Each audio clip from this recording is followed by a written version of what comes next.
You heard it first here, guys. Andrew says that he will take it. What is going on? You are listening to the Realest Podcast, and we just watched NXT Takeover The End, and oh my God.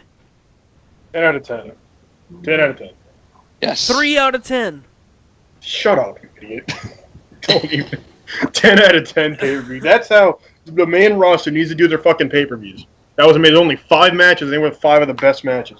Dude, it went by quick, dude. Like it did. It was 2 hours. It was a 2-hour show. But dude, I love how Corey Graves reminded us. He's like, we still have plenty to go. We only have the Samoa Joe match left. It's like, what? We got more. Oh. Nah, but we've been talking, and oh man, what an event for a Wednesday. Holy cow! And first off, I just want to say, and kids, please excuse my language when I say this. Fuck you, WWE, for teasing us with Bobby Roode once again. Oh, man, I was gonna cry. He made his appearance, man. He made his appearance. There he is. Now he's gone. Yeah, he just walks by Regal like nothing goes on. Now you see me. Now you don't. Oh my God. He's been tweeting all week long. All week long, and I'm like, he's gonna do something, and then it's just like, no. We gotta get into each match. We gotta do it like now because there's so much I want to talk about. We gotta go, dude. We gotta go. You have somewhere you need to go? No, I wanted this to go for a while. We have plenty of time. I know. I want to talk about these matches. They were great.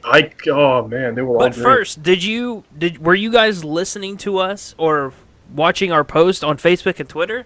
If not, you need to be sure to follow us on Facebook and Twitter. That way, you never miss what we're saying. That way, you can respond to us if you don't agree with us. Our Facebook is The Realest Podcast. That's all you have to search. And on Twitter, we are at Realest Podcast. Kyle controls the Twitter on Monday Night Raws and WWE events. I control the Facebook. So whoever you want to listen to or see, discuss everything, go right there. Look, I'll just say this. I want to ask before we get into everything, what was better, NXT Takeover Dallas or NXT Takeover The End? The End. That's mine. I'm 100%. The End was better.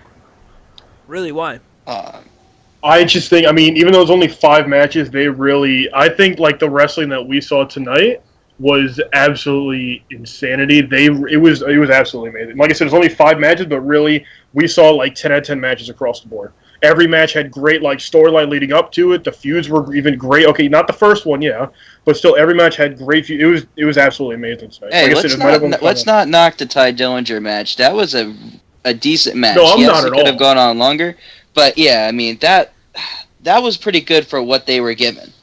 It was. That's my only complaint. I wouldn't even say I have 2 complaints. My only really big complaint was the fact that Dillinger and God, I still don't know how to pronounce his name. I'll get it one day. I can help you, bud. No, I don't need help. You can just sit there, and if I'll just sound stupid. That way, the viewers can laugh. Cool. I think they should have gotten at least 10 more minutes. CN. I'm just going to call him CN because he has the quotations for a nickname for a reason. I felt like it was more of him showing off what he can do more than a wrestling match. It was still a great match. I'm not taking anything away from that. It was a great wrestling match. But I think it was more of him showing off than it was of wrestling. Yeah. And then when it gets really, really good, match is over. Yeah, man. For one thing, though, one of the best things about the match, do you see Ty Dillinger? What that was great. We lost you. We lost you. What'd you say? Oh, damn. No, I was saying about how, did you see what Ty Dillinger came out in? His, gear? Oh, yeah, that was awesome. That was awesome, dude. What the fuck? I don't know what that was, but that was great. He has such a simple gimmick, but it works so well, and it's amazing. It's easy for people to like him. Yeah. All in all, it was a good match. The first thing I tweeted, or not tweeted, but the first thing I said in text and I put it on Facebook was I wish that match would have been 10 minutes longer. I think that's really... I think 10 more minutes would have been perfect for it. But other than that, I enjoyed that match. What is that noise? I enjoyed that match. Andrew, we really haven't heard from you. What are your thoughts? Oh, I absolutely love the Ty Dillinger match. I thought that they had great charisma together. Like you said, I wish it would have went on longer. I would like to see these two meet up again in the future, possibly for a rematch or a set of rematches to kind of see who the better person is. I mean, there's not much to say other than the athleticism displayed by both of them was outstanding.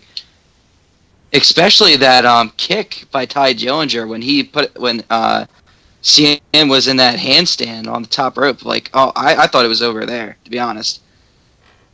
Right. I mean, look, my only complaint is it seemed like CN was showing off more than he was, wrestling. That's the only thing I felt was it was more of him showing off of what he can do than it was him let me wrestle and prove myself to you guys. So, look, I'll tell you this. American Alpha versus the Revival, okay? I told you Don't both. remind me. I told you both. Don't remind me. What did I tell you? I am above. But my prediction's disappointed. wrong. My prediction's wrong though. Because we got two big fuckers came out of nowhere and fucking destroyed the American Alpha. Being managed by a Hall of Famer, if I'm not mistaken. Yeah, they said that. The guy who was managing the Road Warriors, apparently. Which is huge. Paul, I'm not sure unless I know it's Paul something. Yeah. So where were they when the Ascension came to WWE? No, just kidding. Look, all I'm going to They say wanted to be the Road Warriors so bad. is, look, we don't know who they are. They whipped the American Alpha's ass, but they looked good. Yeah, They were and we don't need to know who they are because Yeah, now we're going to be asking a question for a week, asking why, who are these people, where did they come from? We don't know anything about these guys, and that adds to the surprise of the thing. They were like big fat mercenaries. They were giant dudes. Like, holy shit. They were scary. Well, I saw them, I was like, what in the world? What is this nonsense they speak of? I mean, look, let's get into the match. This tag team match is up there for match of the night, if you want my opinion. Oh, I agree, 100%. I think it was, without a doubt, outstanding. I'm just letting everyone know, every single chop that was thrown tonight, I'm just saying, whoever got chopped has a handprint on their chest.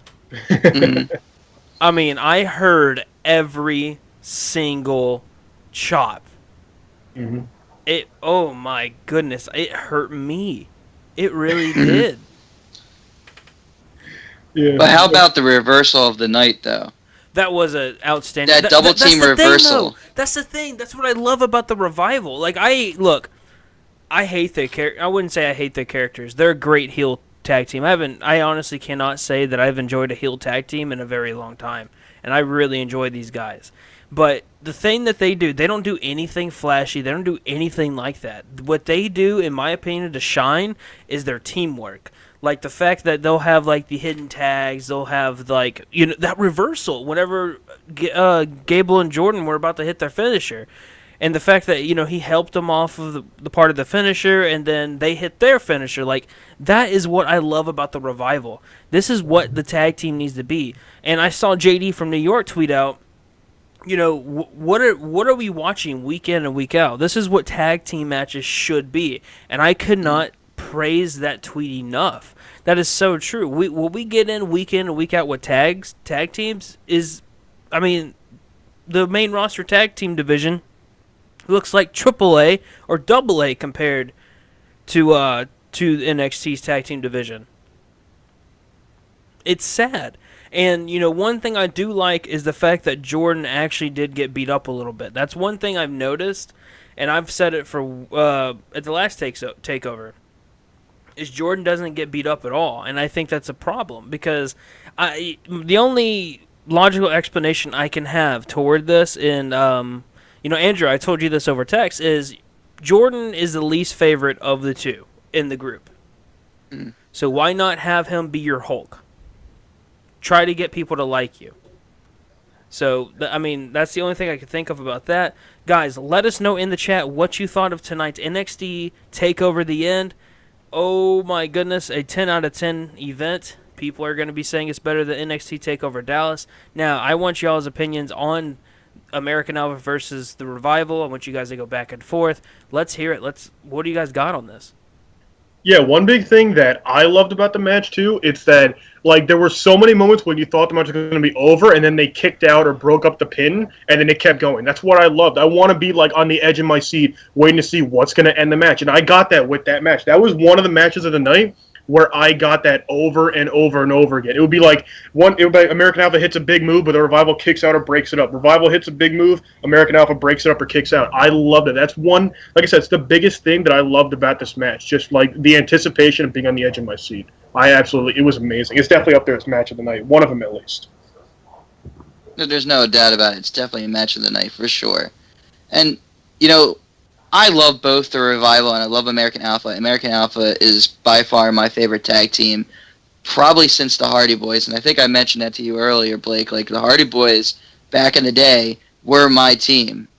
This was before I became a huge fan of Edge. And, you know, I wasn't a big fan of Edge and Christian, but I was the Hardy Boys. And I haven't really found that tag team to replace them. And American Alpha in recent weeks have really been up there for me, but I've also really taken a liking to the Revival, and I like the fact that this was round 2, and I was really hoping that you were right and that it would be a round 3, but after tonight, I just don't think that's in the cards. It's up in the air.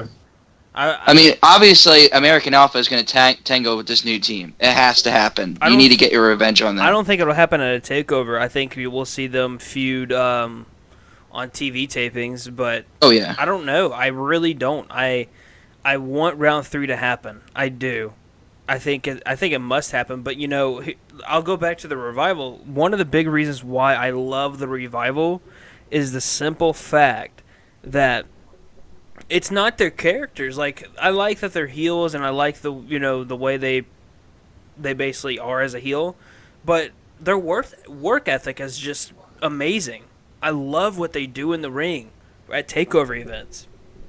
Hell, even at Roadblock. I mean, I honestly think Big Cass, Enzo and Cass versus the Revival was match of the night at Roadblock.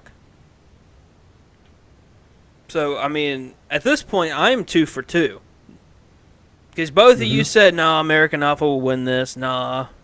Yeah, I was 1 for 2. Hey, I thought they were just going to retain. I thought they were going to like keep running with that. I didn't expect what happened tonight, but I'm glad that I actually got it wrong, though. I'm glad. I was really happy. What if American Alpha losing is prelude to them being called up when the draft happens? I wouldn't surprise me. They're going to need a new tag team division when they split the titles up, or if they split the titles up. And not only that, but even if they don't split the tag team titles up, they need tag teams, strong tag teams. Mm-hmm. And the American Alpha is a strong tag team. If you want my opinion, they're not ready. Yeah, I don't think so. I think they could use a little bit more time. Even though they are like an amazing tag team, I think they could still use more time in NXT. Yeah, I think they need a lot more time at NXT. My thing is I honestly think they were given the tag team championships way too early, but I love them. That's just me.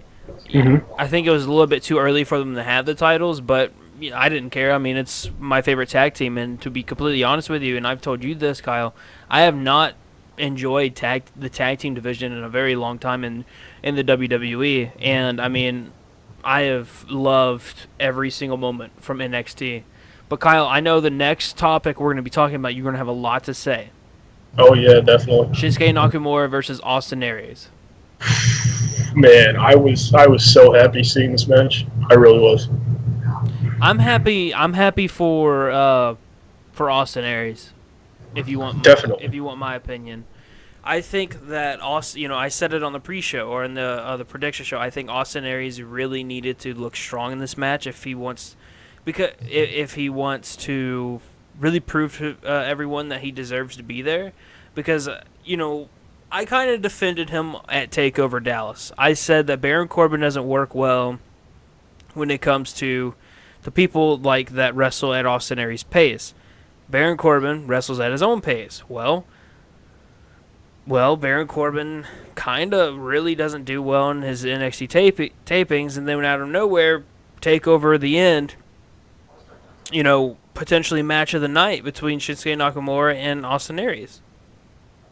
Yeah, it really. Oh man.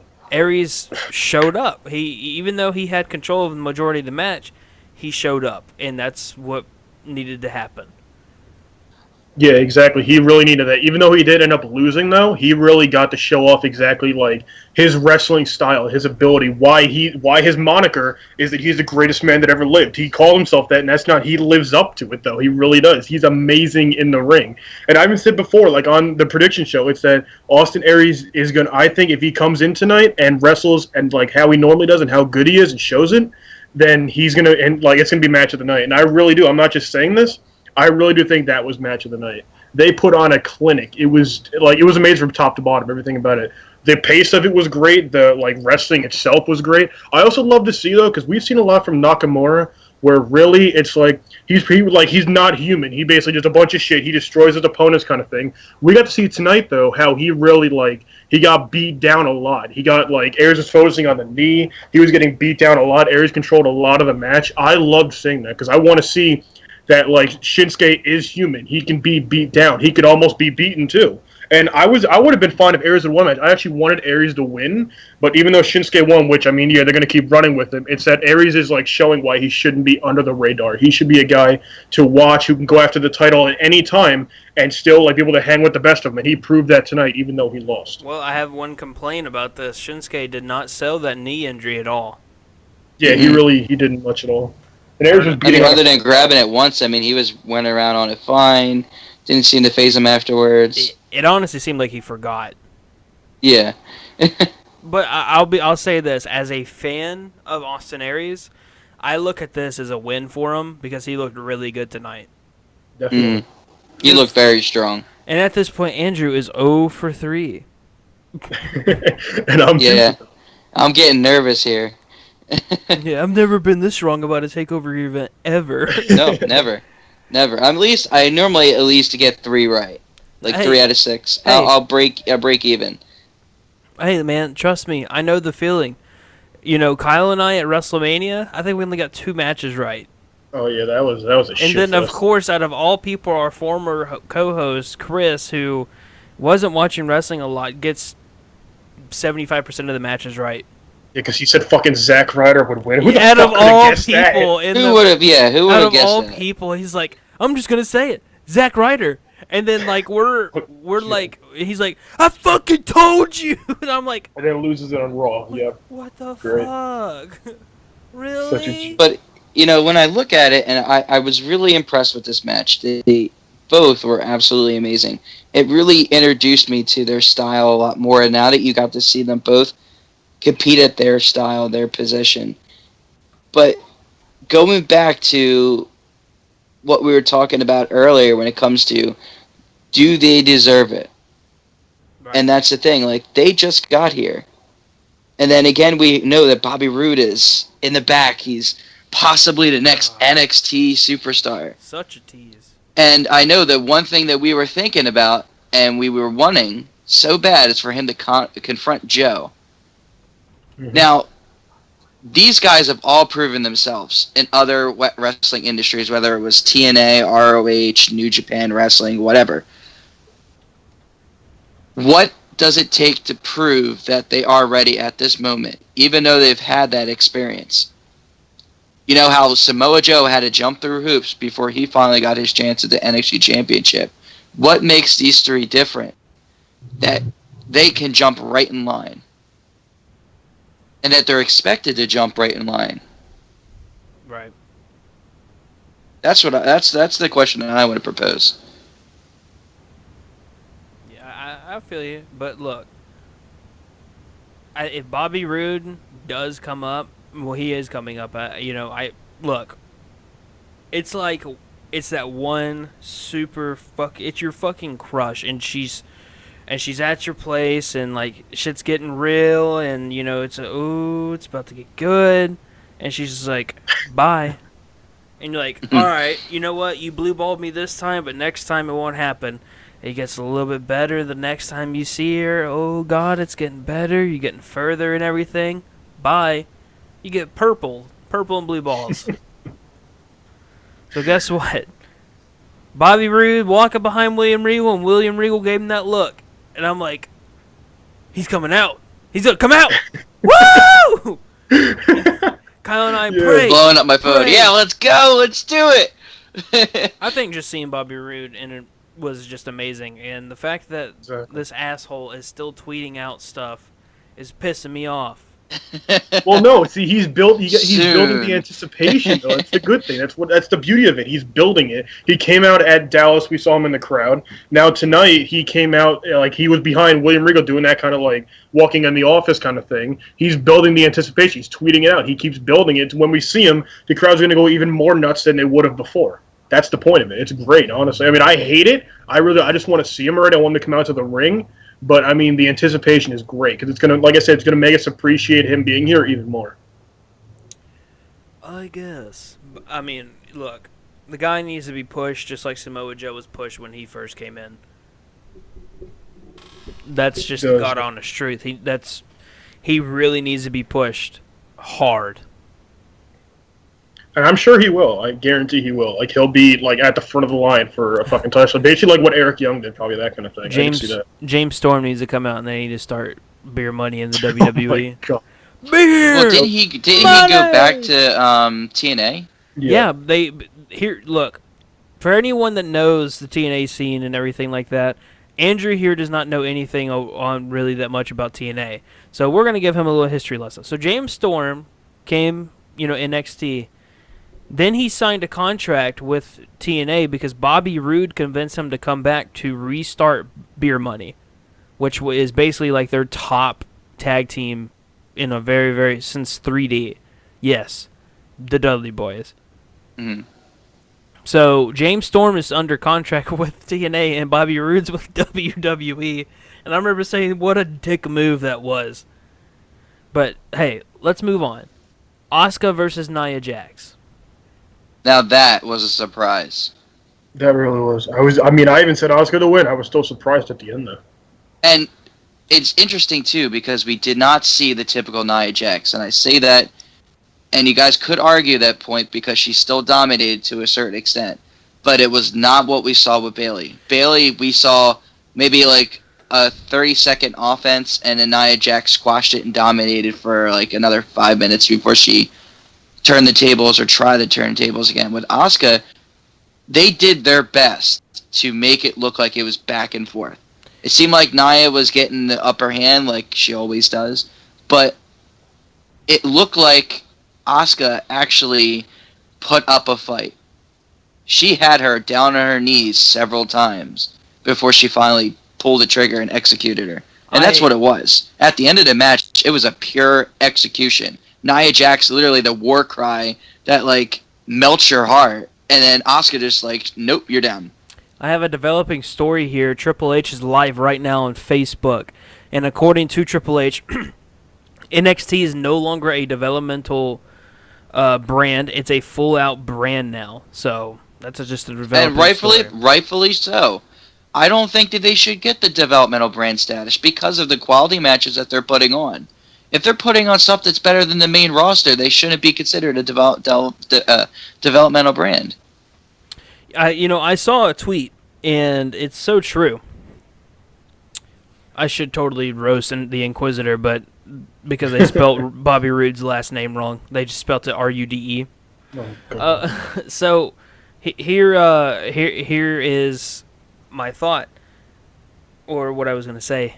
When I'm watching a pay-per-view for the main roster, 9 times out of 10, I already have like 5 things I'm complaining about in the first 30 minutes. For NXT TakeOver, I have 5 things that I'm applauding. Like, it's a 2-hour live event, basically a pay-per-view, and it's better than every single pay-per-view we've had in 2016. Or just look at the opening matches. You look at the pre-show matches that we've seen with like the United States Championship, and that's getting outshadowed by things like Ty Dillinger versus a new comer to NXT. That shouldn't happen. You shouldn't have a title being defended and be like, oh, well, that's a pee break match because it's so boring and It's going to be like the U.S. title match. Stale. Mm-hmm. That's going to be exactly like the U.S. title match. We're going to basically say that for that match. But that shouldn't be the thing. Versus Rusev. I agree. But look, I'm going to get back on... It's the U.S. title, man. I agree. But I'm going to get back on Nia Jax and Asuka. The only thing is that I don't like is the fact that it just seems like it's so hard to work with Nia Jax. And again, it's not because she's a bad wrestler. She did very good tonight. I applauded her. I even said on Facebook that I was very surprised with the way that match ended and in the performance of both women. Obviously, Asuka was a superior, but I was very surprised with what Nia Jax was able to do. But it seems like, I don't know. It's like I don't even want to say Umaga. It's just like it's basically get your ass kicked until the end. I do like that Asuka being a submission wrestler going up against Nia Jax. I will say that because it did make the match a lot better that Asuka was trying to put her through and in all the submission moves. Yeah, that's what made the match better because, I mean, with Nia Jax and Bayley, that's not really Bayley's style, so she kind of had to, adapt to it to going against Nia Jax. But this time with Asuka, it's like Asuka is more about kicks and punches and submission, like you said, so she had more of, an advantage in the entertainment of this match. I feel like what we saw tonight was better than what we saw with Bayley against Nia Jax because Asuka can do better against Nia Jax. But, yeah, like you said, it's the problem with somebody like Nia Jax, not even just because she's a woman wrestler, even, in the male wrestlers, for a while, that was with Big Show, where, it was hard to work with the guy. You just get your ass kicked the entire time because you can't do a lot with him. That's just, what it is. And it's such because, like you said, I mean, Nia Jax is a great wrestler. There's nothing against her wrestling ability. It's just, what women can really work with her and do a great match with her. And it's sad to say that was, I want to say, worst match of the night, but it was still a great match. It just, it wasn't as good because of just, the situation. I will say what I thought was funny is when we were hearing, we want Eva. No, we don't. We want Eva. No, we don't. Hey, I'm going to say this, and I'm going to catch fire for it. Eva Marie could not wrestle before she went back and started training with Brian Kendrick, and that's who she's been training with. Wrestle. Look, she has gotten a lot better, and that is saying something, considering the fact that she still can't wrestle. But she's definitely shown signs of improvement. And she gets a lot of heat. If she improves a little more and actually can get through with some of the wrestling style, if she can get through with the wrestling style, the heat that she draws in could make her a potential 100%. heel. She'd be the top heel of the company with the heat she gets. Not even because of her gimmick, just because people don't like her as a fucking human being. That's the problem, though. She wouldn't get hated because she's fucking... Just think of it. Just the idea that if she were able to learn how to wrestle and complete her wrestling training, that would upset fans so much, just off the fact that she proved them wrong. Well, I absolutely love the fact that, whenever she picks up a mic, they boo so loud you can't hear her, and she tries so hard to talk over the crowd. It's another Vicky Guerrero scenario. Exactly. They did the same thing to Vicky Guerrero. She doesn't belong here. That's why. This is not, where she should be. She was on a show, Total Divas, for whatever. She was with a bunch of fucking wrestling women and hey, I want to try this. So she trains and fucking gets in here, and it's a fucking joke. And they're pushing her, ridiculously. Let me fire off a name for you. And again, you guys are going to probably give me some fire for this. Trish Stratus. Mm-hmm. When they brought her into the company, she was only a model. They put her in as a manager, said you're only supposed to be here as a pretty face, and you're supposed to be managing Tess and Albert. And for years, everyone thought that she wasn't going to wrestle, that she couldn't wrestle. And to this day, you look back on her, she's a Hall of Famer and one of the most important women wrestlers that have ever, and I mean ever, come through the company. Eva Marie, she's not going to be the next Trish Stratus. It's impossible. I can tell you right now, it doesn't matter how much training she gets from anybody, whether it's Brian Kendrick, whether it's for Shawn Michaels, whether it's for anybody. You can only get to a certain level before you're like, okay, this is what I have. Eva Marie has the potential to get to the part where she can wrestle, but she needs more time, a lot more time. But then she should be at NXT instead of the main roster. right, and that's where she should be. I don't know why they called her back up.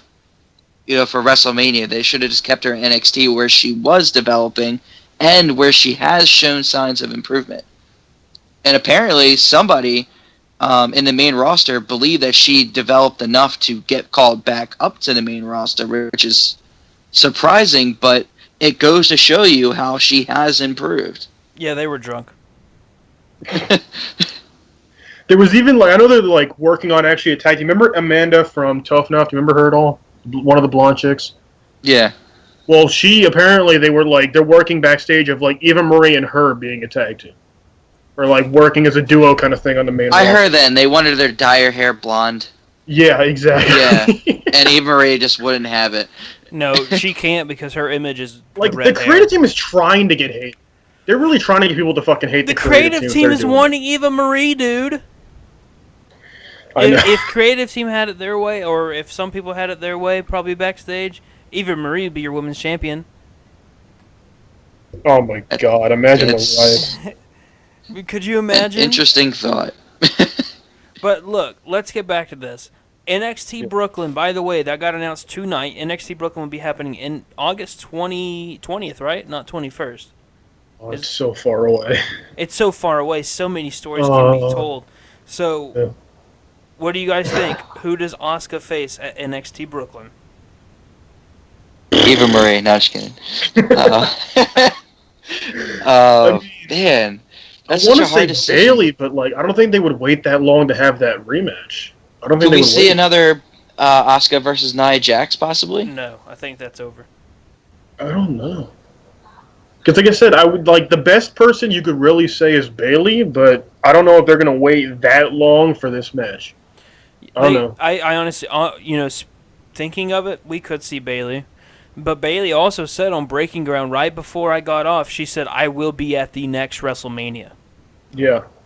Well, I mean, that's forever away, though, so she has time. I was just stating. So.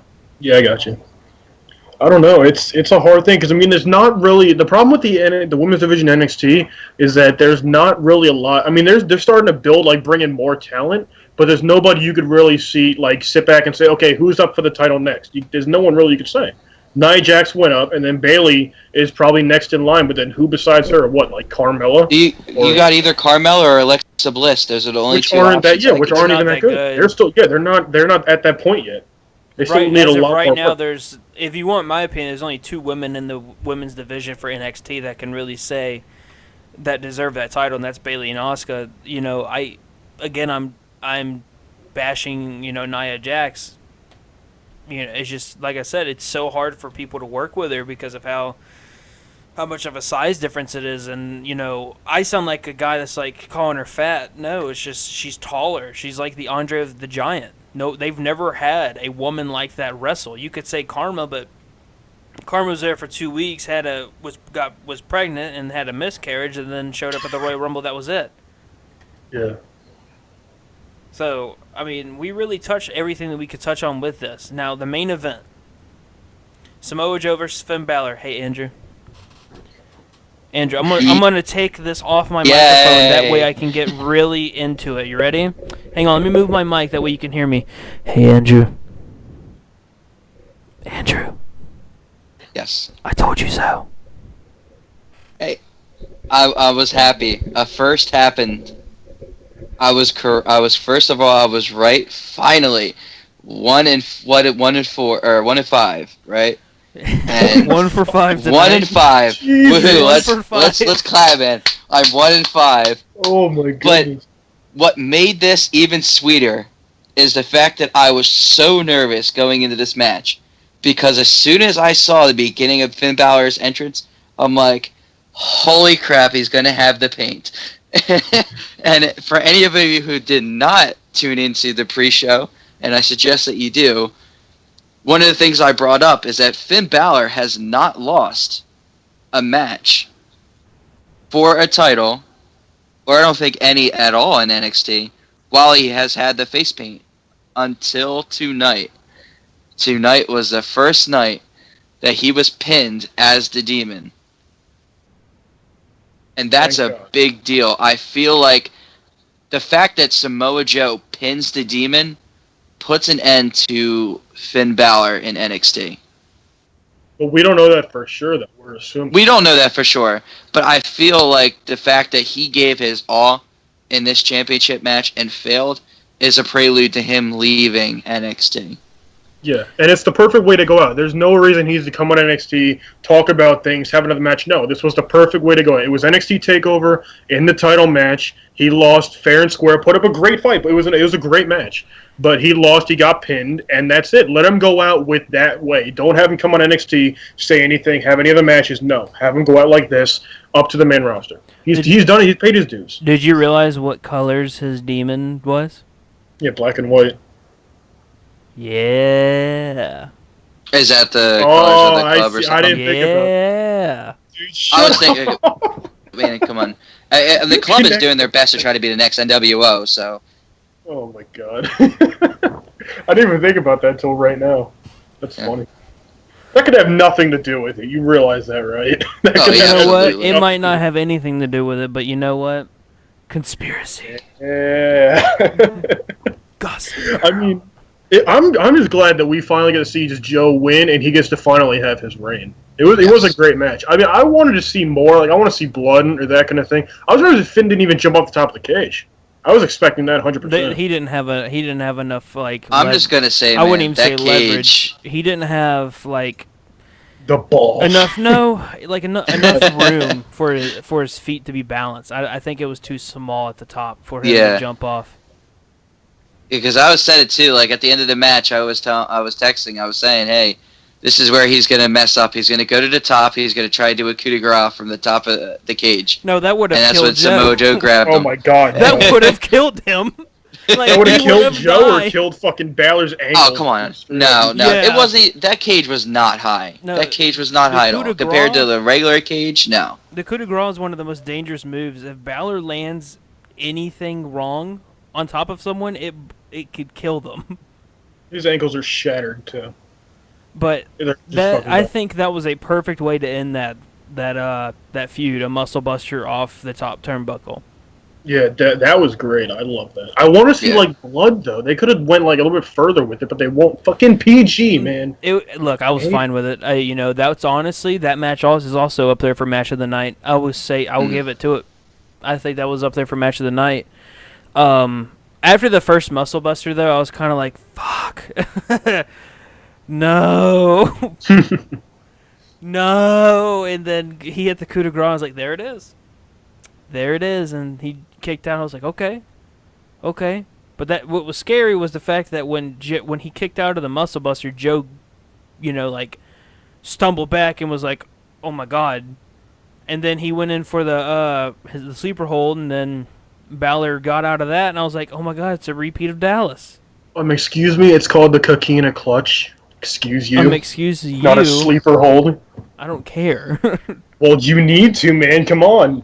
I gotta be the play-by-play guy? Come on now. Yeah, dude, I'm tired. Leave me alone. So, it went back and forth with my emotions, which is good, though. I like, that's good. I'm not gonna lie to you guys. I'm actually surprised I got that one right. I honestly went into this thinking that Finn Balor was going to win, and also going into this thinking that we were going to have to deal with everyone saying, it was a setup on China. No, like I said, coincidence. It had to have been. I went 4 for 5. I'm happy. But now I'm upset with the fact that we didn't see the first title change at NXT Dallas. Mm-hmm. That made no sense to do it at a house show. I don't know.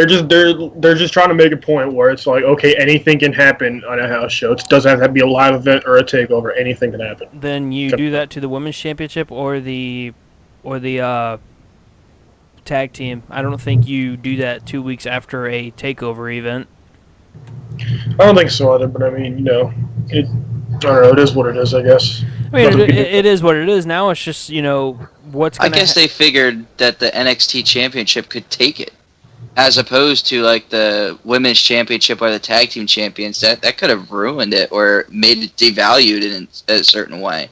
But the NXT Championship with the high caliber wrestlers that are going for it and holding it, I don't think it affects it as much as it could of the other titles. Yeah. Look, I'm just interested in what's going to happen with Finn Balor now. What's he going to do? I mean, I would assume be moved up soon. Not like, obviously, on the next Raw, but soon-ish, maybe. Here's the thing. Money in the Bank will be depending on when the next pay-per-view is after Money in the Bank, could potentially be the last pay-per-view before the brand split. When does the brand split happen? The 14th? 19th? One of those two? I'm not 100% sure on that one. Hang on, I got I actually have the identity of the people that took out American Alpha. Their names are Sonny. What the hell? What is up with people in names? His name is Sonny. What the hell, man? That's an awesome name. What is up with people Sonny. in names, man? I can't pronounce these. Come on, okay, well, put it in the chat or something, and I'll pronounce, because I'm good at that, apparently. Sonny Dahinsa and...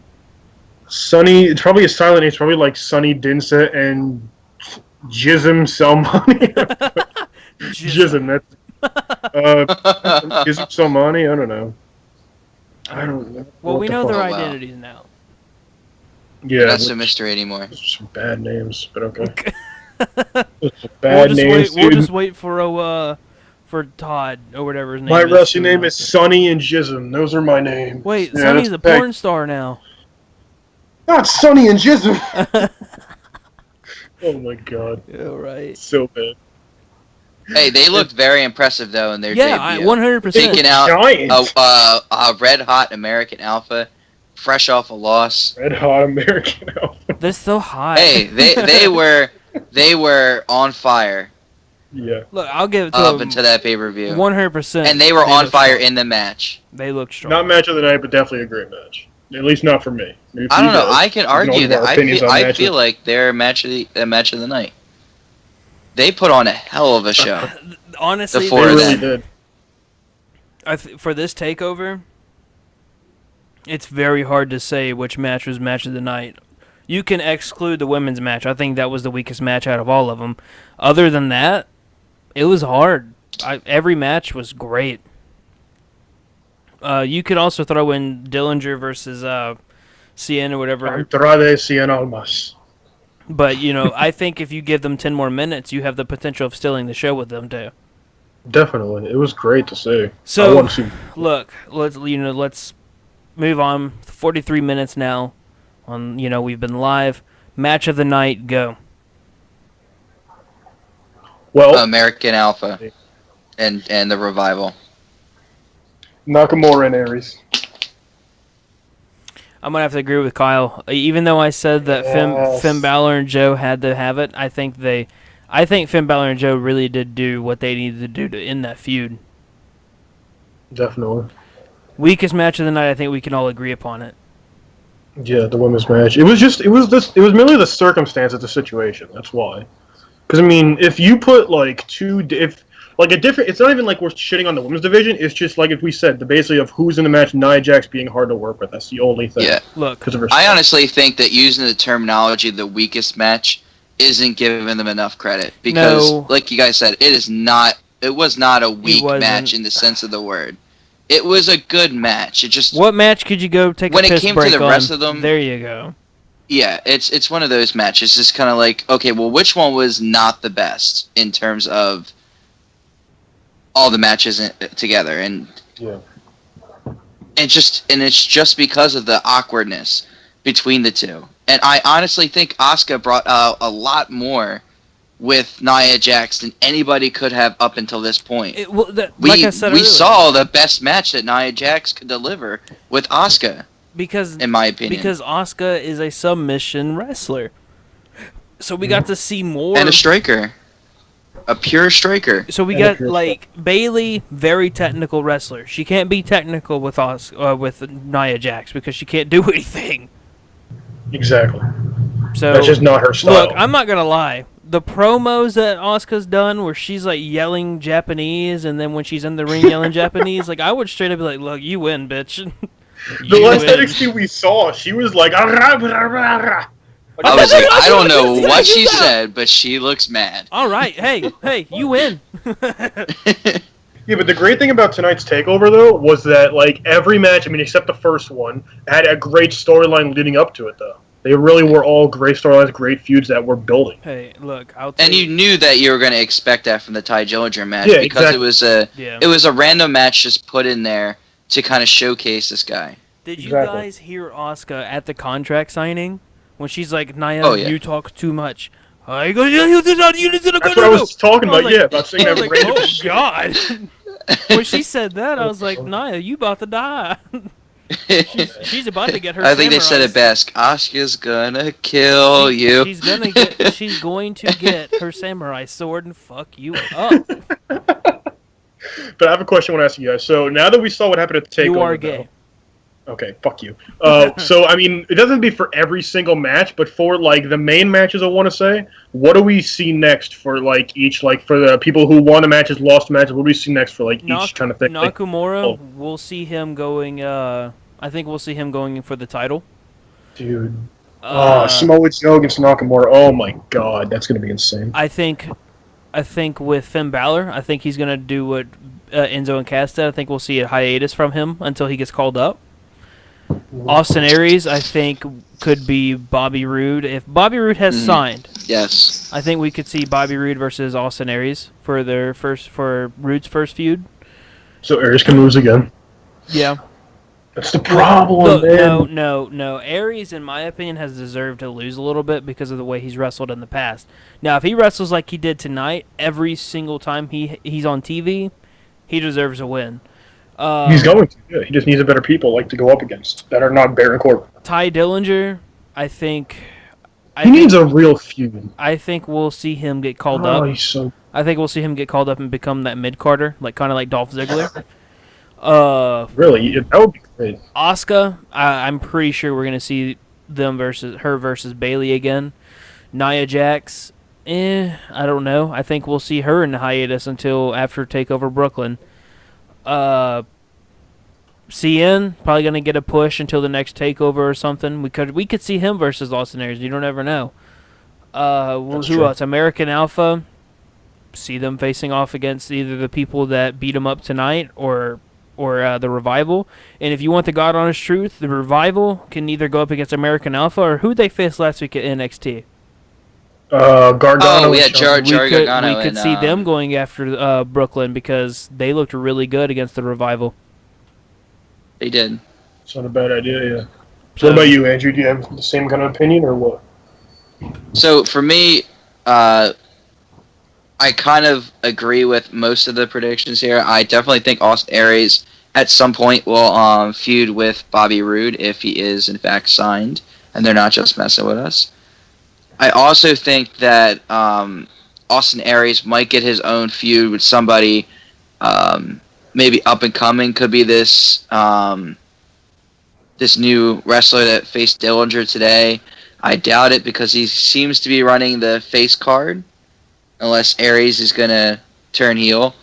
I just don't see anybody else that could really go up against Aries at this point.